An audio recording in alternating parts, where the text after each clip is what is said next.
Crowhill here. Today we review a Hefeweizen and talk about Gamestop.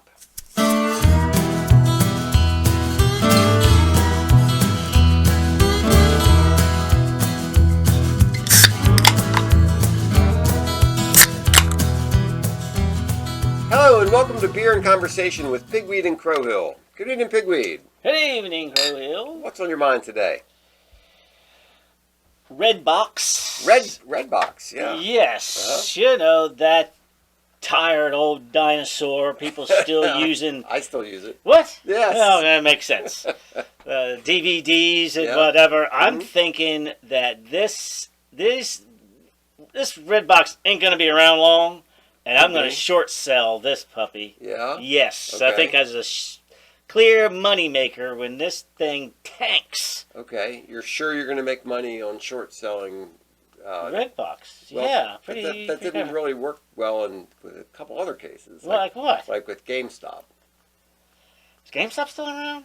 I'm not even sure, but that's an interesting question.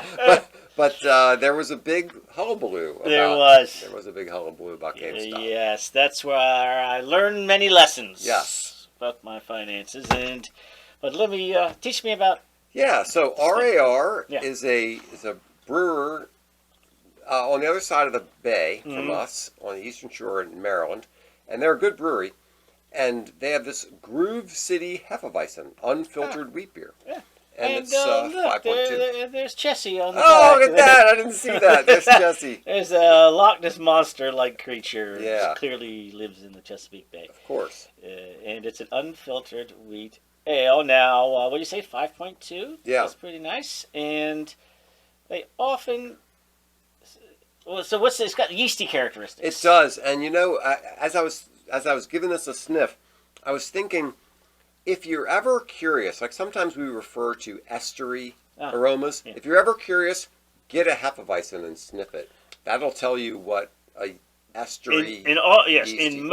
In most beers, there's either no discernible smell, or the smell you're getting is from hops. Yeah, and here it's the yeast smell, and so you're getting the estery yeast smell from this beer. And you know, some people say banana peel. Yeah, it is. Banana. It's a little banana and clove. That kind of thing. And that's what we're getting. And sometimes somebody's got to plant the idea in your mind. You might not have come up with that on your own, but yeah, it's pretty clear here. Yeah. So it's as most Hefeweizens, a little cloudy, but it does have that banana clove kind of a yeasty flavor to it, and I like it. That's pretty nice. It's pretty I think, and my guess is style-wise, it's right there, right where it needs I think to be. so. I think it's right. That's right in the middle of the style. Even there's a little surprising mouthfeel. The thickness on the tongue. It's not like what you call a clean finish after you. No, a lot of lingering. A lot of wheat beers have a sharpness to them that this one doesn't have. Yeah. So I like it. Very nice. RAR is great, and in Cambridge, Maryland. All right, so short selling. So hold on. GameStop. Yeah. GameStop was an event that took place roughly 2 years ago. Yeah. And we talked about it, but I didn't quite get it, and just other things got in the way, and the story went away, and whatever, until a recent Netflix. You sure it wasn't Redbox? It was not Redbox. You might be able to get it on Redbox. Did an interesting, was it like a 3-parter? Yeah. That's my style there. I know. That's 13 good enough. episodes. I know. Yeah, that's good enough. Three episodes called Eat the Rich, and it just sort of piqued my interest in this event, and it was far more interesting. It was well done and fascinating than I recall it last time. All I remember was all of this buzz and all of this language that I didn't understand. Right. Yeah.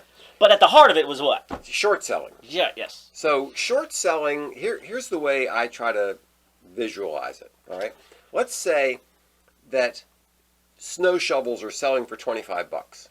All right. Okay. And it's let's say it's August, and snow shovels are the regular price is $25. And I am absolutely convinced it's going to be a very warm winter, and there's an oversupply of snow shovels. Okay, Right.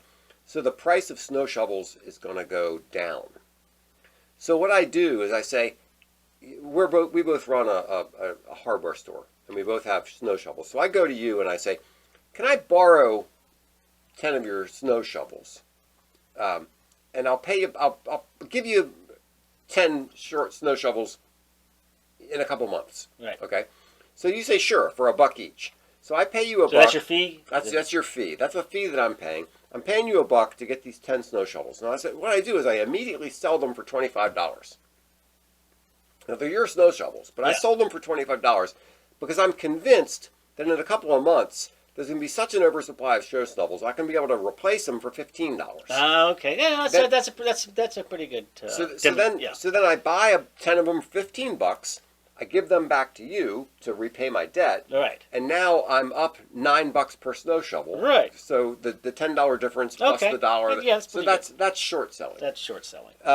And if you do that at scale, if you're a hedge fund and you do this with millions and millions of shares of a stock or something, it doesn't take a lot of movement for you to make a pretty penny. You can make a lot of money. That's right. And apparently this is a way, you can make money when stocks are going up and you can make money when stocks are going down. Right. And this is how you make money when stocks are going down. And the other side of it is that if there's too much short selling on a stock as it's going down, it basically pushes it down and down and down and down. Yeah. That's the normal progression, except for the situation. Except for the situation right there. And I do want to talk about the, the karma, the morality, or whatever, short selling. But but specifically, let's get into GameStop. Mm-hmm. So, which is kind of like my Netflix going, all right, this brick and mortar selling of used games. I used to go it there. Ain't going to be around a lot. I used to go there a fair amount because my kids would play video games, and we'd go there and you could swap games. It was kind of cool because you could, you'd have a game, you'd play it, you'd be done with it, and you'd go and you'd swap it. Right, if you're willing to play a game that's 6 months old, or a year old, or whatever. Because once you've, I've never done any kind of gaming, but sometimes there's like a progression that you have to go through to solve something. You're not really going to do it again, right? You I wouldn't know. Once you've got it all the way through. So anyway, there seems to be a lot of willingness to sell games that you've already played that you don't want to play. That's more right. in there's GameStop is, however, you had combination of pandemic where nobody's going to the mall at all, and this declining idea of streaming games, actual physical games. Where you didn't really have to have something that you plugged into the console. You just went through. I think it's called Steam, where you just get online and do the thing. So you don't need the physical thing. But anyway, so GameStop seemed to be a business model that was in decline. Right. And the stock had been dropping for a while. And the hedge fund managers were saying, kind of like what they did apparently with Toys R Us and with Sears, is it was going down. They were like, well, let's make money on it going down, which actually kind of pushes it down. Right. In comes Wallstreetbets. Right. And Wallstreetbets is a Reddit group, a bunch of what you call retail, all right, just amateur, average people who they don't have the console. What does that console cost if you're like a professional stock trader? The Bloomberg, the big blue terminal, it's like $40,000 a year or something. Yeah. So these people don't have all that information. They're just people with jobs who do this on the side. But you've got a lot of people who are, amateur traders. But they're doing some research and they know some things. And you've got a few, and you've got a few leaders in the group who really know their stuff. Right. Like deep F and value. Yes. So what they're seeing is they're kind of looking at all these different stocks and what's going on, and what they're seeing is with GameStop, there were more short sells than there were stock. Yes. So let's say there's only 100 shares of GameStop in the world, right? But there were 140 short sold shares of GameStop. Yes. So they're like, what the heck? That would mean that like I borrowed your 10 snow shovels, and then somebody else came and borrowed them from me, right? Because, because more were short sold than were even out there in the world. So you had this combination of this exposed stock, right? This recognition by this group that, we'll get to the David and Goliath part, that you could kind of stick it to the man, and probably an affinity for the stock, because these are the kind of people who actually like GameStop. Yes, right. So it wasn't kind of a thing. right. It wasn't that they were excited about Bed Bath and Beyond. There was something specific about this combination. So it seems like it's the combination of COVID home restriction while you're staring at your screens more than you normally would. Yeah. A stimulus check that you didn't ask for or even need because you're working from home. But also maybe some of these people were trying to find a way to make money. Yeah. Because they lost their job or there's something. Ethos also of, young people thinking, we're not going to be able to make it the way that our parents did without some sort of quick buck scheme. So there's a little bit of that going on. Then there's the likability of the stock itself. Right, and there's also this lingering anger at hedge funds and kind of the man Wall Street bailout. Who yes, exactly. When there was a financial crisis, who got bailed out? Yeah. It wasn't mom and dad who lost their job, lost their home. They didn't get bailed out. Who got bailed out was the banks and the big guys. So there was sort of this pedestrian anger at the system, the man who's out there.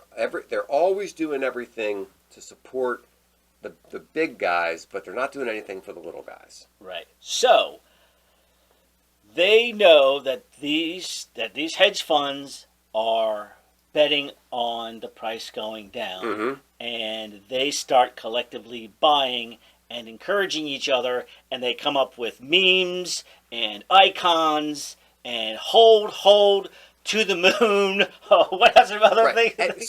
And the reason they're picking this one is because of this 140% or whatever it was overselling on because what they're realizing is sooner or later people are going to have to buy this stock back. Yes. So there's a window on those sorts. Right. So like when I come to you and say I want 10 of your snow shovels, I tell you I'm going to have to return them to you in 2 months. So I've got I need them back because by November when it's going to start snowing. Yeah, exactly. So when people do these deals and they say, okay, I'm going to borrow your stock and I'm going to do what I'm going to do, I'm going to have to give it back to you at a certain point of time. So when 140% of it is short sold, you know that there's a time coming when people are going to have to buy this stock. Now, what they're counting on is it's going to be down in the pennies. It's going to be so cheap they can buy it back for nothing. You know what? Shoot, I forgot. I meant to scrounge up the numbers on what. Was it like a $20 stock? Yeah, I don't remember. But exactly. I believe the number was. It got up to 1,700%. Yeah. Let's start it off at... So literally, like, as you could watch this thing spike. Yeah.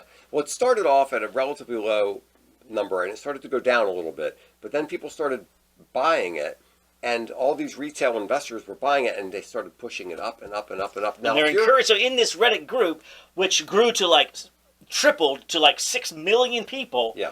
They're all encouraging each other. Yeah. Buy and hold, buy and hold. Yes. Buy and hold. Yes. And then stick it to the man. Stick it to the man, and then there's one cryptic word from one cryptic guy named Elon Musk, game stonk. And people were like, oh, it's on. And this thing just kept climbing and climbing. Yeah, and it went higher and higher and higher. Now, you... As the seller, you have to be able to cover this. Yeah. So you have to have a certain amount of liquidity, right? Yeah. So now get rid of the snow shovels and say, so I borrowed some shares, your shares in GameStop, and I borrowed them at $20. Yeah. Hoping that I could I sold them at $20. I made my $20 Yeah, profit. okay, yeah. And then what I want to do is 2 months from now, I want to buy them at $5 and give them back to you. Right. But now, how much are they available for? But now they're $400. Right. So and I'm going, hey, where are my shovels? You got to somehow buy me my $400 shovels. Yes. And pay me. And you don't have the money.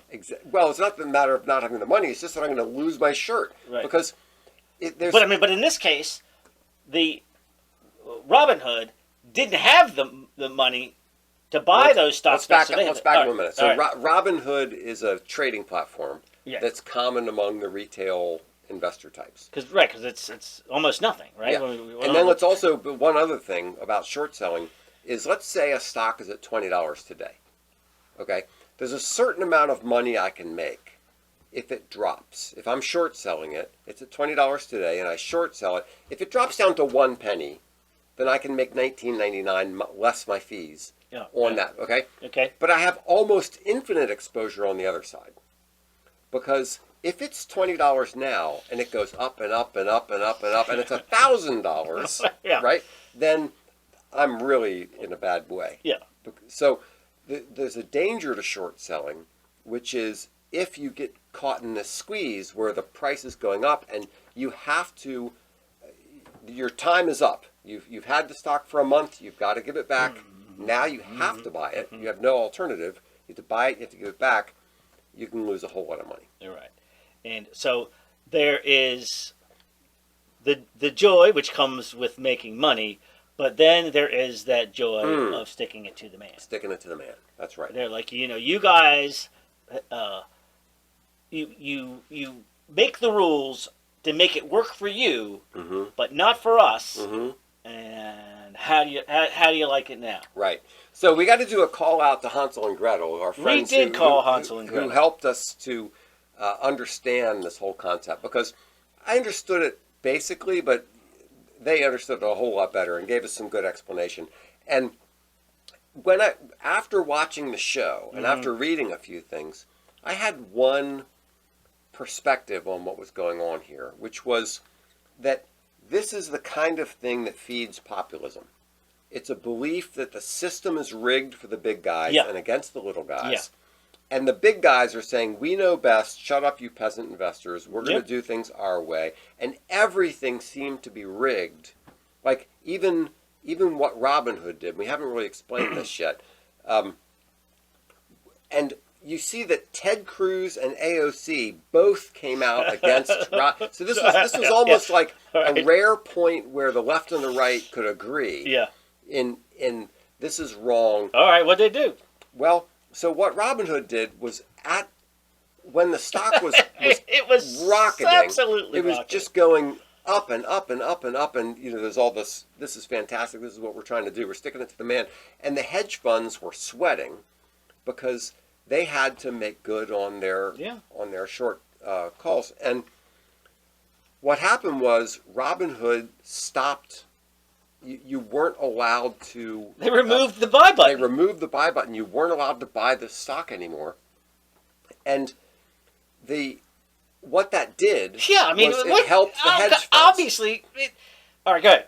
Yeah, so it helped the hedge funds because it caused the price to come back down. Because all you can do is sell. Because all you can do is sell. So Robinhood basically came out on the side. One way to look at this. Yes, because Robinhood, as the name sounds, right? You're rob from the rich and give to the poor. Yeah, you are the champion of the little guy. Right, but they weren't. It's the way it seemed was Robinhood came out on the side of the hedge funds, on the side of the institutional investors, against the little guy. Right. So we don't know this, but because they didn't have the money to cover the losses, a hedge fund stepped in and said, "Hey, don't worry about it. We'll back you on that." Whisper, whisper, whisper. I mean, we don't know, but we don't know. Good. I got an idea. So this was the side of this story that Hansel and Gretel helped me understand, which I didn't understand before, because I thought that it was just straightforward collusion, Robinhood going along with the big guys, but not necessarily. It might be. I mean, it might be that it was corrupt, but it's also possible. You see, Robinhood is in the middle, and they have to guarantee these transactions. Yeah. So when somebody's buying and somebody's selling, it's all going through Robinhood. So Robinhood has to have a certain amount of liquidity to cover these deals. Yeah. And as the stock price is just shooting to the moon, they're like, oh my gosh, can we cover this? So there is a legitimate argument to say, okay, maybe it was right for them to stop trading. And so my question was, okay, so let's just say that Robinhood and Melvin Capital, get kicked in the groin from this. Yeah, right. That's good. How is it? But it was bigger than that. How is it threaten the entire financial institution? Well, yeah, because they were. Think about it. If they short sold it at $20, and now it's 1,400, or I don't know what the top number was. It got really, really high. Then these people are in a situation where they could lose a huge amount of money. Yes, and money that they don't have, right? Because no hedge fund has the money available, right? All their money is they'd have to liquidate all kinds of other stocks in order to get the money, right? Which would punish the rest of the industry, is the way I hear it. So I'm like, well, so what if one company gets kicked to the curb? But it was bigger than that. It was a big deal. So, the argument would be that, removing the buy button is just preventing the collapse of Wall Street, not just selfishly, helping me out. And the argument was, well, it had to come down sometime, no matter what. Yeah. No matter what the circumstances were, and if people were continued to buy at the $1,500 rate, or as it goes up, they're definitely going to lose their money. And so, we prevented them from, which is a little self-serving. It is possible to construct a scenario to defend Robinhood. Yeah. But there are questions about timing. There's questions about whether, some guy should just be, the guy in charge of Robinhood should just be able to make this sort of decision and shut down trading. So that or even worse, to be pressured by a bigger guy, right, to make such a decision. Exactly. Yeah. We don't so know that's a big thing that we just don't know about. And so I asked Hansel and Gretel, what's kind of the big lesson to come out of all this? And the answer was, on the one hand, the rise of the retail meme stock. Something that just becomes a meme. It becomes a mental virus. It goes through the whole market. Yeah. And all these people who, generally speaking, the retail side of trading has not really been that big of a deal until relatively recently, where you have these people who are able to influence the market in a way that they weren't able to before. So you're saying that's the plus side, right? I mean, that's the idea that you don't have to be a stuffy suit-wearing Wall Street guy. It is available to the... Well, individuals are able to do trades, but the difference here was that because of the collaboration that they were all doing through Wallstreetbets, they were able to become a sort of wisdom of the crowd, a huge force, which they weren't able to do before. And then the other thing that is kind of a lesson out of this is, how in the world did we get so many short sales on this stock? How did it get to the point where 140%, or whatever the number is, of this stock was short sold? So that's another just weird thing.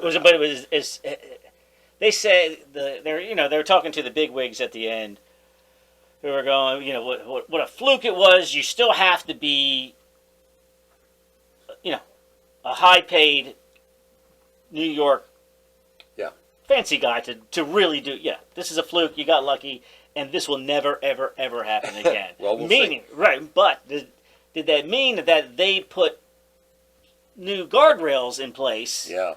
To make sure that it doesn't happen again? It's an interesting question. Or did he mean that it was just such a one in a million confluence of a variety of factors that just happened? But let's take a step back here. Okay. This is all new to me. I don't know about this sort of short selling, long selling, but something and this short selling has been going on a long time. Of course, you can make money going up, money going down. But there's just some bad karma. There's a bad taste to me about hoping for failure. You know what I mean? Wishing for failure and actually being able to nudge that failure in a direction. So I have a slightly different perspective on it, because years ago I worked in the natural gas industry, and so if you're running a utility and you've got to buy a certain amount of natural gas to generate power for your market, you want to keep the price of that natural gas within a certain range. Okay. So there are different kinds of financial instruments you can do. What you'll do is you'll both short sell and like you'll do two different derivative contracts to make sure that the price doesn't go below this or above this. You're going to say, this range right here is where I'm comfortable. Mm-hmm. So you do these complicated financial transactions to say, okay, I'm going to make sure that whatever happens to the price of gas, as far as I'm concerned, it's going to stay within this range. Right. Okay. So those kinds of weird transactions have a legitimate place in a market. Yeah. To try to have price stability. Okay. So if you have so from that perspective, the idea of I expect the market to move in this direction, therefore I'm going to do these sorts of transactions, I get that.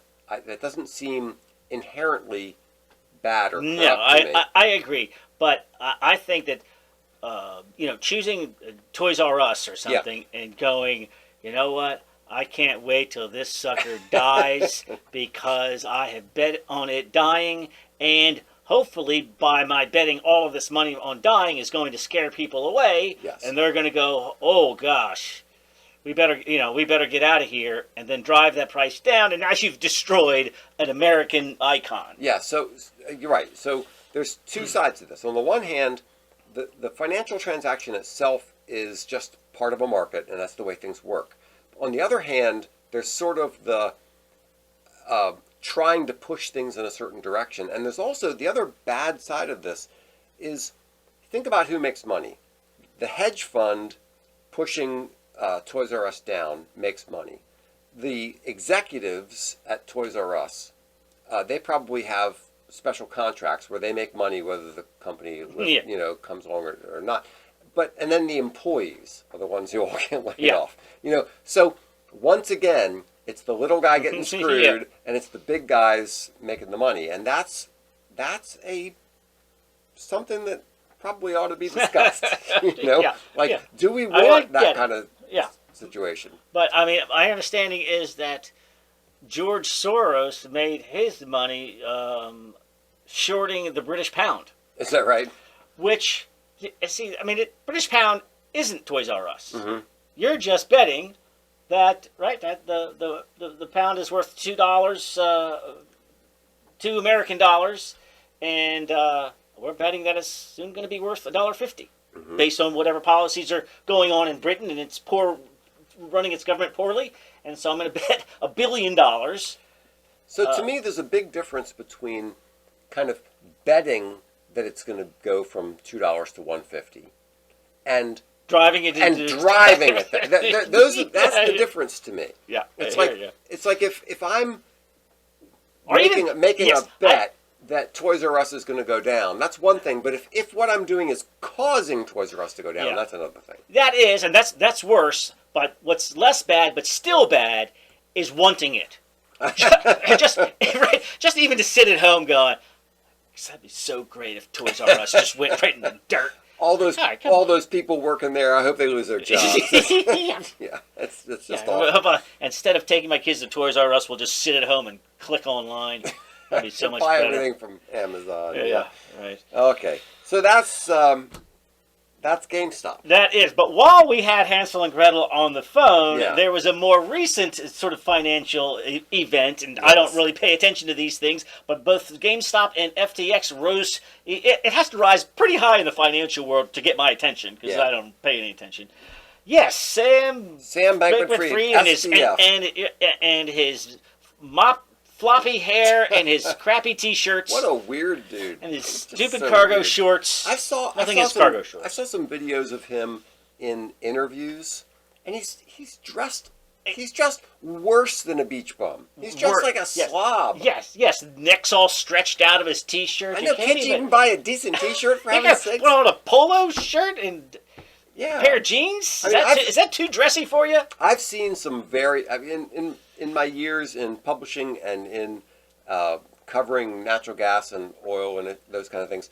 I've been in the room with some very, very rich people, right? And it's true that they don't all dress as nicely as you expect they would be. Some of them do, right. But just last week, I was in New York, and there was this guy who was a multi-billionaire, and he was just like, come on, you could do better. Yeah. But it's almost a flex in its own way. It's like the guy who wants to be perceived as being rich will dress in a very rich suit. Look how rich I am, and then you get to the point where you're like, I don't need that. I don't need that. But still. But still, you don't do that. You can a shirt that's just like stretched out and sagging, and come on. So who is this guy? He's some young punk who started this cryptocurrency. FTX is a crypto exchange for FTT, which I believe was the cryptocurrency itself. Right.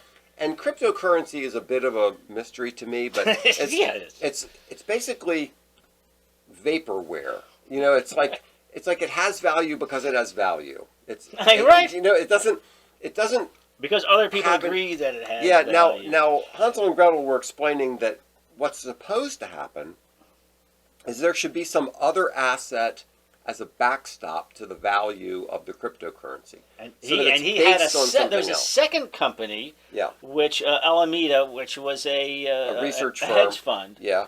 And so he had both of these things independent, and they have nothing to do with each other, and just happened to be located in the Bahamas. Yeah, but unregulated, it was fairly regulated. There was no risk management. It's normal you have a risk manager who's trying to check these things and make sure. That was the same problem with that bank that failed, right? They had a problem with risk management. Silicon Valley? Silicon Valley Bank, yeah. But they didn't have risk management. They didn't have a backstop with other assets. It was basically a big house of cards built on nothing. Right. But this SBF dude was making all kinds of political friends and donating to all these causes. Yeah, he bought the naming rights to a stadium in Miami. Right. Yeah. Yeah. So yes, he's spending all this money that was all just nonsense. Yes. So when Bitcoin took a dive, or crypto, well, it lost like 75% of its value fairly quickly, he was moving money from the hedge fund in to back up his crypto losses. But it was all just paper stuff. There was no reality to it. It was all just vaporware.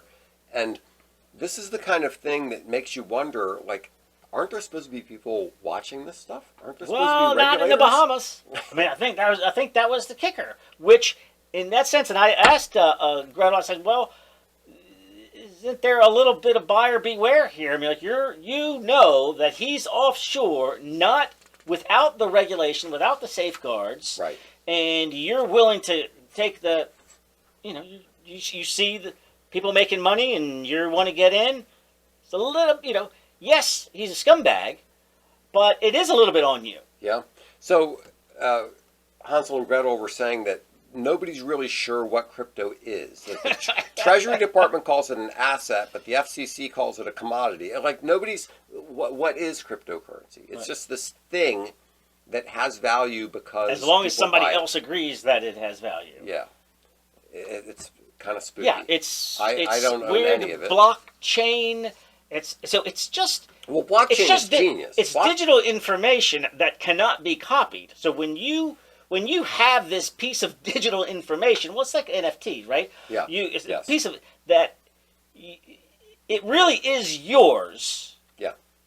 And it really has what seems to be tangible value. I mean, some tangibility to it, even though it doesn't. Mm-hmm. But it's not like your normal. It could have some value to it if it was backed up by other assets. But like blockchain is genius. It's a way to make a digital asset that can't be copied. Yes. And that's fantastic, and that's a really good thing.